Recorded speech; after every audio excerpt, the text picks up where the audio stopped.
नमस्कार साथियों, हम हाजिर हैं अपने YouTube channel biology study centre में। आप सभी का हार्दिक अभिनंदन स्वागत करते हैं। हम इस चैनल के माध्यम से आपको बायोलॉजी से संबंधित विभिन्न प्रकार के चैप्टरों को क्लियर कराते हुए चलते हैं।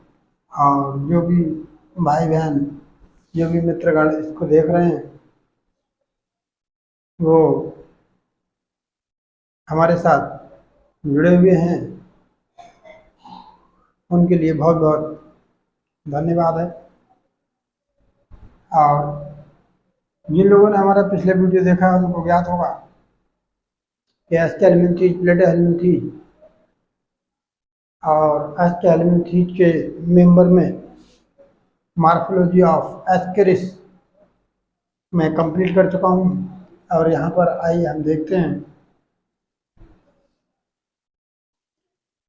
एस्केरिस के जीवन चक्र और रिप्रोडक्शन।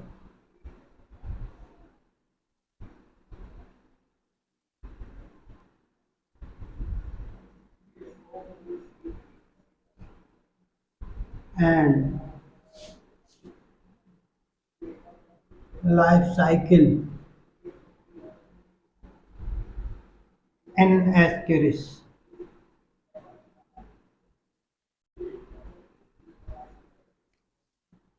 एस्केरिस के बारे में आप जो भी देख रहे हैं उनको जानकारी होगी। एस्केरिस के बारे में पूरा कवर कर रखा है मैंने, जानकारी दे रखी है एस्केरिस क्या है ये। तो अगर रिप्रोडक्शन की बात करें इसके सबसे पहले, तो ये डाइमॉर्फिक कंडीशन यहाँ देखने को मिल रही है। लैंगिक विरूपता जैसे कहते हैं, बाह्य आकारिकी से हम मेल एंड फीमेल को आसानी से पहचान सकते हैं। और मेल के रिप्रोडक्टिव ऑर्गन की हम बात करेंगे। मेल में कौन कौन से रिप्रोडक्टिव ऑर्गन पाए जा रहे हैं? मेल के रिप्रोडक्टिव ऑर्गन, कौन कौन से रिप्रोडक्टिव ऑर्गन है इसकी हम चर्चा कर रहे हैं यहाँ पर। तो टेस्टिस देखने को मिलेगा इसमें।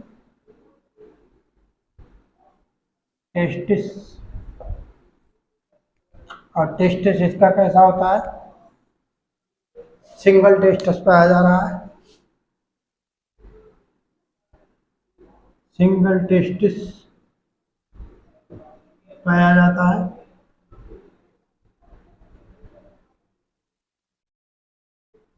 जिन जंतुओं में एक सिंगल टेस्टिस प्रेजेंट रहता है उनको हम क्या कह रहे हैं?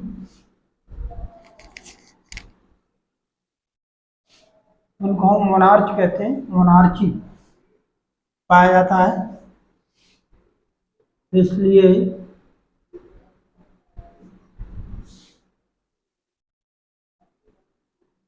इस टाइप को क्या कहते हैं? मोनार्ची। बहुत महत्वपूर्ण बात, नीट में कई बार क्वेश्चन पूछा गया है, मोनार्ची कंडीशन किस में देखने को मिलती है। तो आपको पहले मोनार्ची क्या है ये जानकारी होना चाहिए। ये बायोलॉजिकल लैंग्वेज है, टेक्निकल वर्ड है, इनको आपको याद ही रखना होगा। सिंगल टेस्टिस यदि किसी जीव में पाया जाता है तो उसको हम क्या कहते हैं? मोनार्ची। और एक टर्म और यूज किया गया है यहाँ पर, टीलोजेनिक।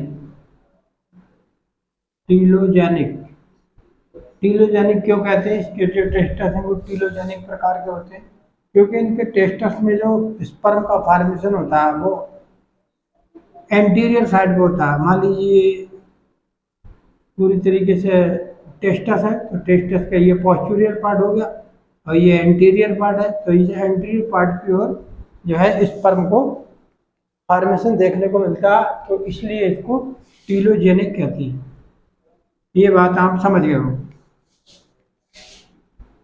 फिर यदि ऐसे जंतु जिनमें दो टेस्टिस पाए जा रहे हैं तो उनको क्या कहते हैं? डाइआर्ची। तो यहाँ सिंगल टेस्टिस पाया जा रहा है इसलिए इसको मोनार्ची कहा गया है। और टीलोजेनिक है तो फॉर्मेशन हो रहा है अपर साइड पर, लेकिन मूवमेंट कहाँ होता है? नीचे। और ये दूसरी खास बात क्या है इसमें? ये पूरी तरह से थिन होते हैं, थिन ट्यूब लाइक स्ट्रक्चर है।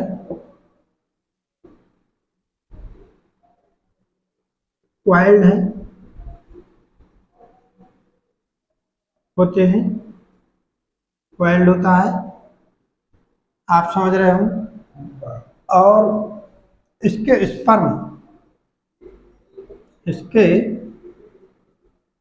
स्पर्म की अगर बात करें, स्पर्म में टैल एब्सेंट होती, एब्सेंट, टैल यहाँ नहीं पाई जाती। और ये एमोबॉइडल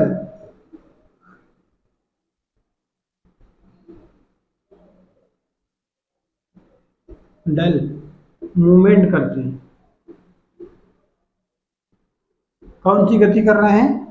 अमीबॉइडल। अमीबॉइडल कहने का मतलब आप समझ रहे हैं, अमीबा के सदृश गति कर रहे हैं।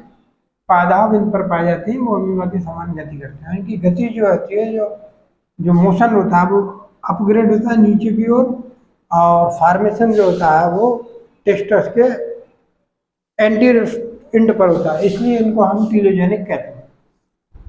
टेस्टस के बाद अगली टेस्टस किससे कनेक्ट रहते हैं? इसका अंतिम दूसरा हिस्सा जो है किससे कनेक्ट रहता है? वासा डिफरेंशिया भी पाई जाती है इसमें,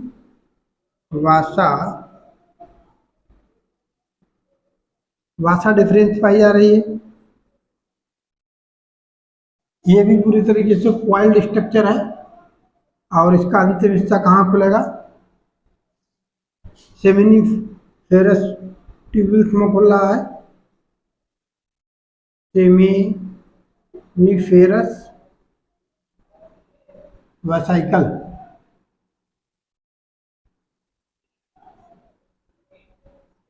शुक्राशय की बात कर रहे हैं, और ये पूरी तरीके से किसमें खुलेगी? इजाकुलेटरी डक्ट।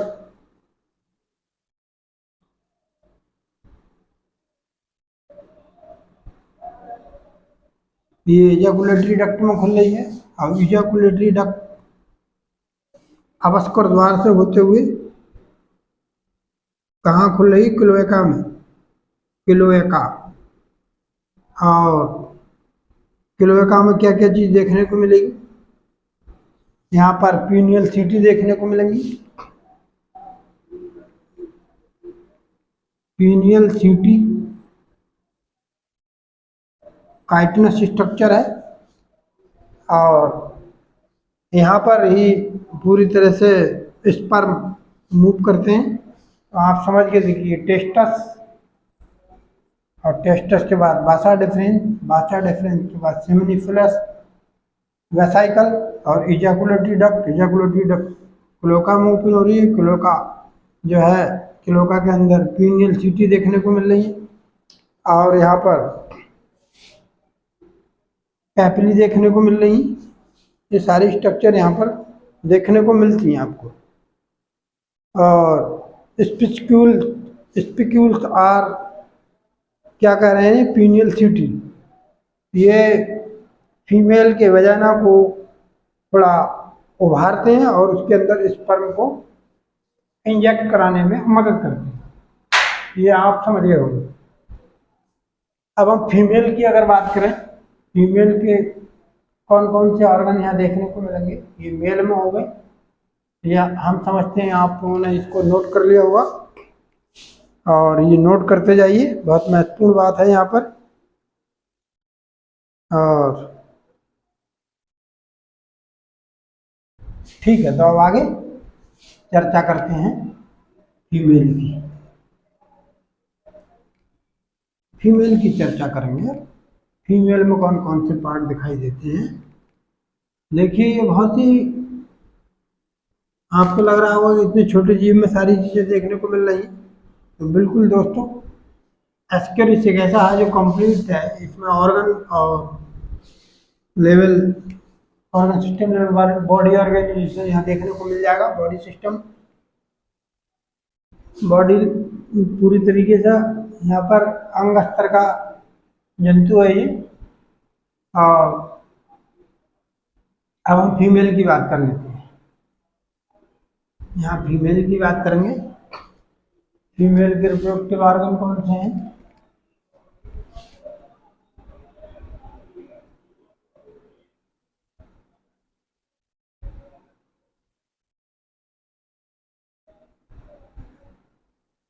फीमेल। फीमेल में क्या देखने को मिलेंगे? ओवरी देखने को मिलेगी। ओवरी, और ओवरी किसमें ओपन हो रही है? ओविडक्ट में। और ओविडक्ट किसमें ओपन होगी? यूटरस में। और यूटरस का जो नारो साइज है, यूटरस के जो मिलाकर के नारो साइज बन रहा है, जो निचले का स्तर है पोस्टीरियर साइड, वो किसमें? वेजाइना बना रही है। वेजाइना। ये पूरी तरीके से आप समझिए, स्ट्रक्चर देखने को मिलती है। 1 2 3 और 4, 4 स्ट्रक्चर पूरी तरीके से देखने को मिल रही है। इसके यूट्रस में मेम्ब्रेन पाई जाती है, जिससे एल्ब्यूमिन स्रावित होता है और कठोर आवरण बना देता है यज्ञ के ऊपर, अंडे के ऊपर। अब हम इसके फर्टिलाइजेशन की बात करते हैं। ये 1 2 3 4 part of female reproductive organ, आप समझ गए होंगे। फीमेल के बाद अब हम इसकी बात करेंगे। यहाँ पर अब हम बात करते हैं इसके फर्टिलाइजेशन की। फर्टिलाइजेशन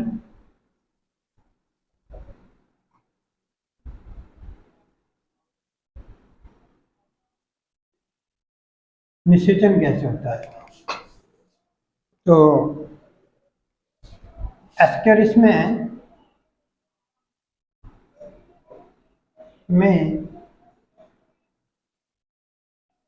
फर्टिलाइजेशन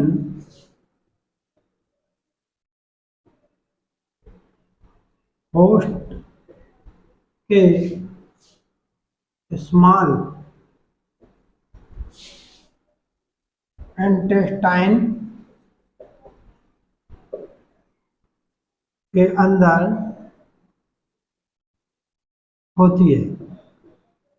पूछ लेगा कहाँ होती है?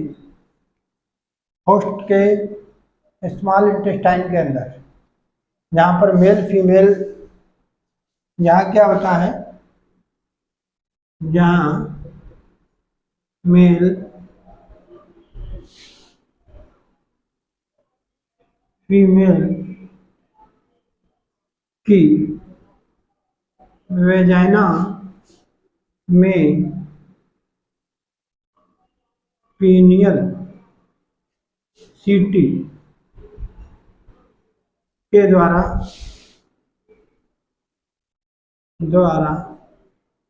स्पर्म इंजेक्ट करा देता है। इंजेक्ट करा देता है, पूरी तरीके से इंजेक्ट करा देता है। और स्पर्म एमीबॉयडल गति, नल मूवमेंट के द्वारा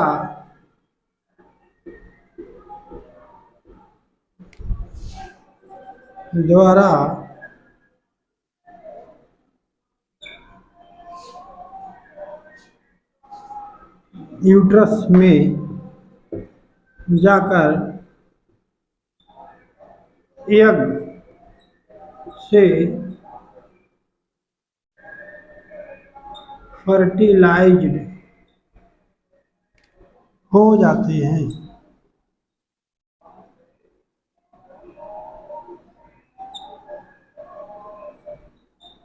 इतनी बात अच्छे से आप समझ गए, फिर से समझ सकते हैं आप।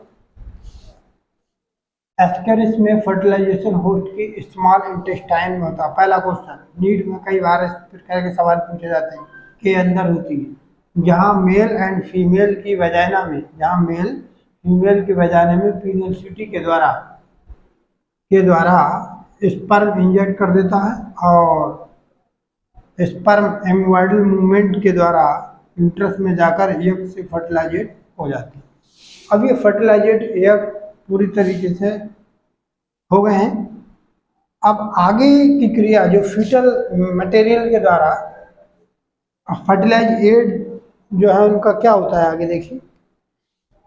यहाँ पर हम साफ कर देते हैं, एग की बात करेंगे, अंडे की बात कर रहे हैं इसकी। अब ये मादा पूरी तरीके से अंडे देने के लिए तैयार है और एग अंडा जो है वो फर्टिलाइजेट हो चुका है और फर्टिलाइजेशन के बाद यूट्रस की वाल के द्वारा इस पर 3 प्रकार की लेयरें बन जाती हैं। कितने प्रकार की लेयरें बन रही हैं यहाँ? 3 प्रकार की लेयरें पूरी तरीके से बनती हुई दिखाई देंगी। बाहर की लेयर जो है वो एल्ब्यूमिन लेयर है जो कांटों की तरह रूपांतरित हो जाती, एल्ब्यूमिनस है। और यज्ञ की अगर बात करें अंडे की, तो अंडा में क्या देखने को मिलेगा? इसका अंडा जो बाहर की लेयर है वो किस तरीके की है, इसका अंडा किस तरीके का होता है, ये भी क्वेश्चन पूछा जाता है कि अंडे किस तरीके के होते हैं, किस साइज के होते हैं। तो मेमिनेटेड एग पाए जाते हैं इसमें।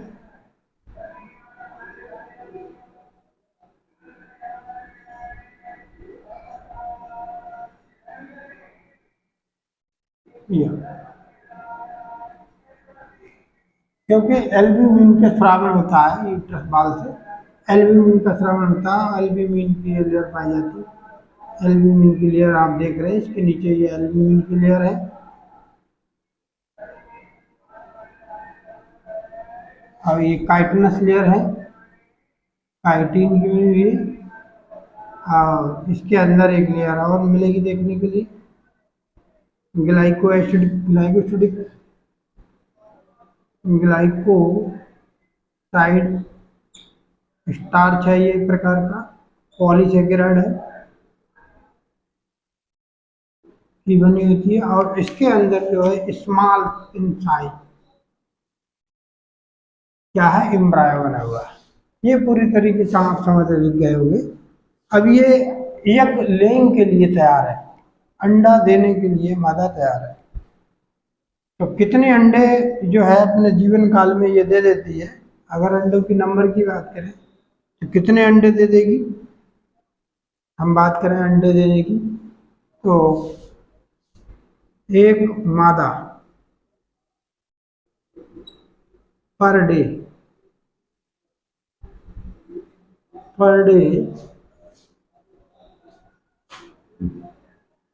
15,000 से 20,000 एग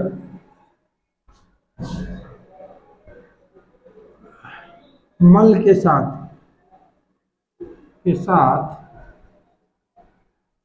होस्ट के शरीर से बाहर आते हैं।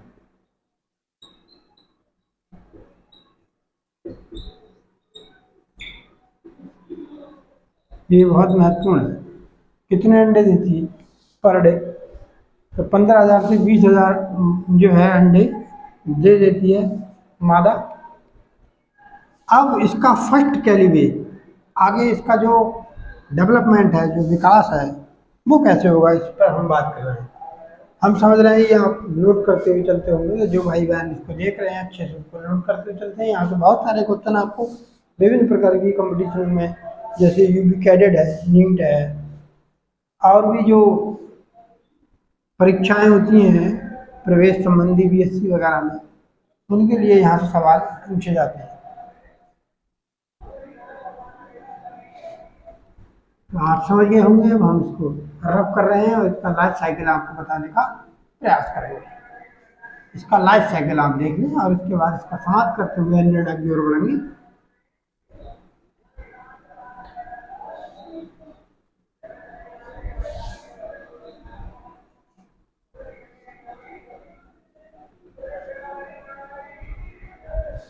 बहुत बेहतर तरीके से हम आपको समझाने का प्रयास कर रहे हैं। फिर भी यदि कोई कमी रहती हो तो कमेंट में एक बार ज़रूर यहाँ पर हमको मैसेज करिए, आपकी हर समस्या का समाधान करने का प्रयास किया जाएगा। चलिए अब हम इसके लाइफ साइकिल की चर्चा करेंगे। लाइफ साइकिल, अब आपने अभी देखा कि इसके जो अंडे हैं उनमें ये अंडा बनाया जो मैंने अभी आपको बना के दिखाया था पूरी तरीके से अंडा है, एल्यूमिनियम का खोल है, यहाँ पर आप देख लेंगे और सारी लेयरें यहाँ देखने को मिल रही हैं। इसके बाद इसका कैलीवेज होता है, क्या होता है, बिदलन, बिदलन बिदलन कहते हैं कैलीवेज। तो इसका कैलीवेज जो होता है वो डिटरमिनेट निर्धारित होता है, डिटरमिनेट होता है और सर्पिल होता है। स्पायरिकल बिदलन कैसा पाया जाता है, यहाँ स्पायरिकल बिदलन होता है, स्पायरिकल एंड डिटरमिनेट कैलीवेज पाया जाता है। कौन सा कैलीवेज पाया जा रहा है यहाँ, स्पायरिकल एंड डिटरमिनेट कैलीवेज। और इसके बाद ब्लास्टुला, गैस्ट्रुला और कई सारे स्टेप को पार करते हुए अंत में ये क्या बन जाएगा, बिदलन के पश्चात ये क्या बन रहा है, ये रैप्टिफॉर्म लार्वा कहलाएगा।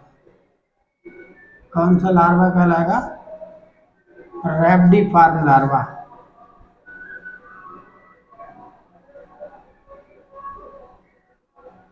Form larva. अब ये रैप्टिफॉर्म लार्वा जो है, ये जो आगे की प्रक्रिया है, ये मल के साथ आए हुए जो अंडे हैं, एम्ब्रायनिक यज्ञ जो हैं अंडे हैं, जो भूमि अंडे हैं, वो भूमि में कई वर्षों तक यहाँ पड़े रहते हैं और उसमें थोड़ा सा परिवर्तन हो जाता है और उस परिवर्तन के प्रकार की मॉल्टिंग होती है, वहाँ पर यहाँ पर रैप्टिफॉर्म लार्वा बन जाता है। और रैप्टिफॉर्म लार्वा अब क्या है, ये इन्फेक्टेड स्टेज है। ये कौन सी स्टेज है, होस्ट के लिए न्यू होस्ट के लिए ये क्या है, ये इन्फेक्टेड स्टेज है। रैप्टिफॉर्म लार्वा क्या है, infected stage of the new host, नए होस्ट के लिए ये इन्फेक्शन के लिए तैयार है। तो इससे प्रभावित भोज्य पदार्थ या कभी कभी आपने देखा होगा मिट्टी में उगने वाली सब्जियों को हम बिना धोए ऐसे हल्के हाथ से साफ करके इसको खा लेते हैं। उसके पश्चात ये कहाँ चला जाता है, हमारे आंत में जाता है। तो फिगर के माध्यम से अगले की बात हम करेंगे एक एक पॉइंट के साथ। और न्यू होस्ट में जाने के बाद क्या होता है इसका आगे देखते हैं। न्यू होस्ट में ये जब चला जाएगा, आंत में चला गया, तो क्या हुआ इसका,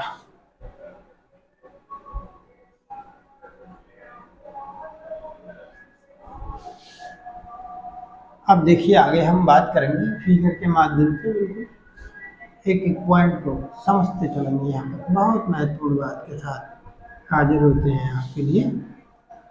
तो यहाँ देखते चलेंगे, ये यज्ञ है,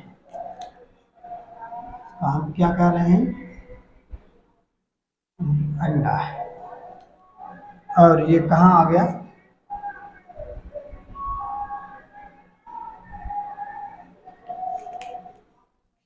ये इंटेस्टाइन में आ गया। ये इंटेस्टाइन,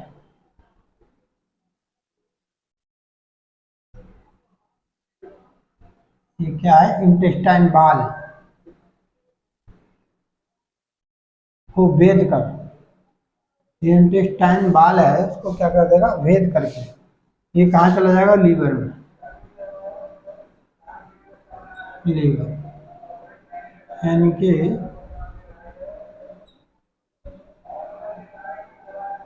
ये लीवर में चला गया, ये लीवर में चला जा रहा है, ये लीवर में आ गया, और लीवर से ये लीवर में आ गया, ये बाहर की परत इसकी घुल जाती, और बाहर की परत घुलने के बाद ये लगभग 2 mm का होता है, 2 माइक्रोन, 1 से 2 माइक्रोन लंबा है ये, और ये ब्लड के माध्यम से लीवर में आया, इसके माध्यम से, ब्लड के माध्यम से लीवर में आया, और लीवर से ये कहाँ जाएगा, लीवर से ये हेयर्ड में जाएगा, हेयर्ड में आ गई, अब यहाँ पर इसकी फर्स्ट मॉल्टिंग हो रही, first moulting, first moulting, first moulting हो रही है, तो अब ये क्या कहलाएगा, ये द्वितीयक रेबडीफॉर्म लार्वा कहलाएगा, फर्स्ट मॉल्टिंग होगी तो क्या कहलाएगा ये, सेकेंडरी, द्वितीयक रेबडीफॉर्म,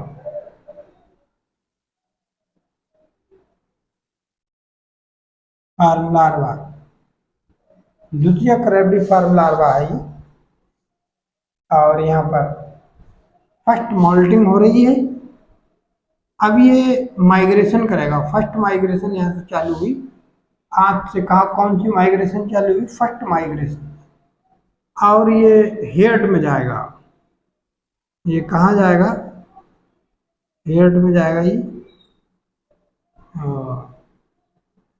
हेड में जाएगा, ये देखिए हेड में आ रहा है, ये हेड में आया,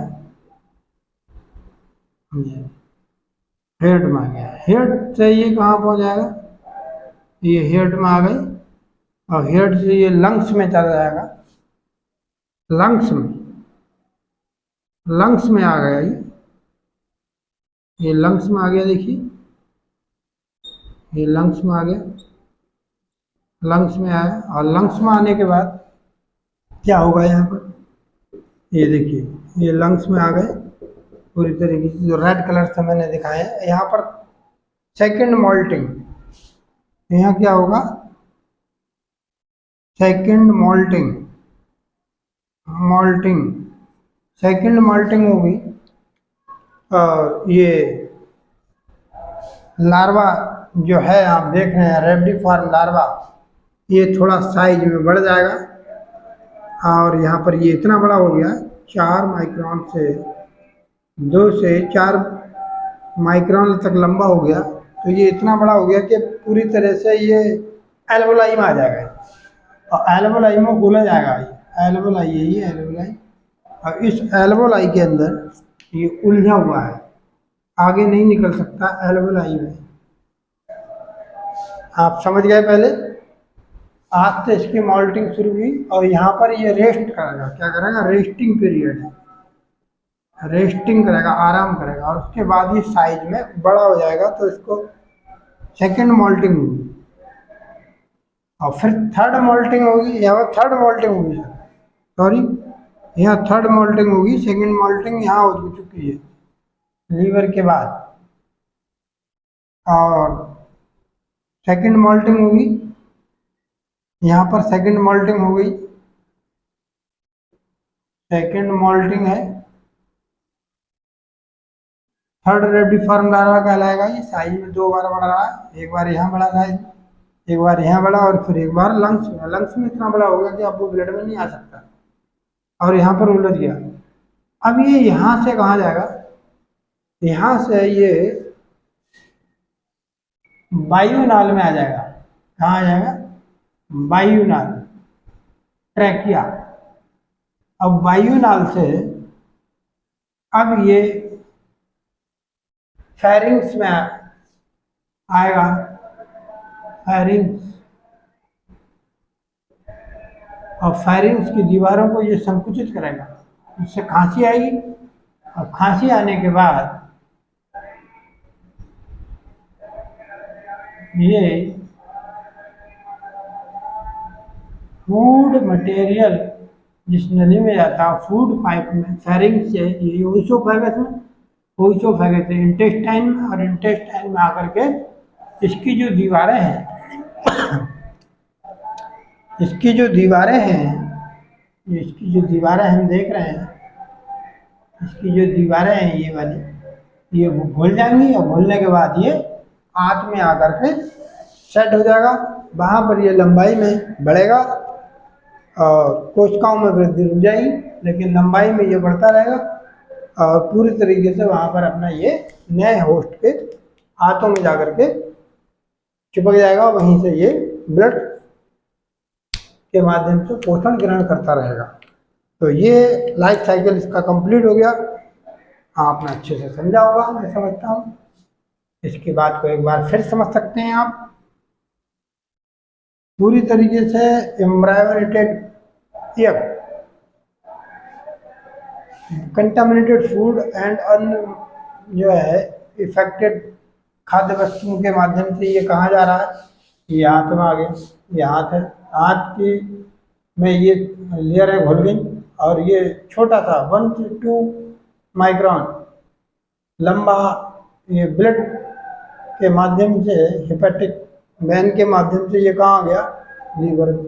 लीवर में इसको क्या कह रहे हैं, रेबडीफॉर्म लार्वा कह रहे हैं। इसकी सेकंड मोल्टिंग होगी तो द्वितीयक रेबडीफॉर्म लार्वा होगा। ये फर्स्ट मोल्टिंग तो द्वितीयक रेबडीफॉर्म लार्वा, सेकंड मोल्टिंग हो रही है, थर्ड मोल्टिंग हो रही है, और यहाँ पर आकर के आंत में ये फोर्थ मोल्टिंग होगी। यहाँ पर फोर्थ मोल्टिंग, यानी कि जहाँ से ये शुरू हुआ, आंत से शुरू हुआ और दोबारा फिर आंत में आ गया। तो फर्स्ट मोल्टिंग और फोर्थ मोल्टिंग कहाँ होगी अगर पूछा जाएगा तो ये इंटेस्टाइन के अंदर होगी। सेकंड मोल्टिंग की बात करें तो लीवर में हो रही है, और थर्ड मोल्टिंग लंग्स में हो रही है, और लंग्स में रेस्टिंग पीरियड है इसका, थोड़ा आराम करेगा ही, और उसके बाद ये वायुनाल में चला जाएगा, वायुनाल की दीवारों को संकुचित करेगा, और संकुचित करने के बाद ये फेरिंग्स में आकर के ये फिर ओइसोफेगस के होते हुआ स्टोमच के द्वारा ये छोटी आंत में आ जाएगा। वहाँ फिर से ये जो दीवारें हैं इसकी भूल जाएंगी, और यहाँ आते आते चौथी मोल्टिंग करेगा, और चौथी मोल्टिंग के साथ ये काफ़ी बड़ा हो जाएगा, और अब ये पूरी तरीके से आंत को इन्फेक्टेड कर रहा है, और इसके उत्पन्न जो बीमारी है उसको एस्केरियासिस कह रहे हैं।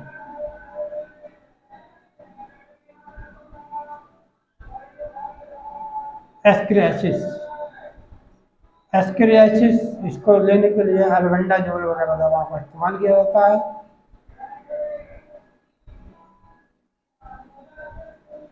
जो डिपिंडोलैम,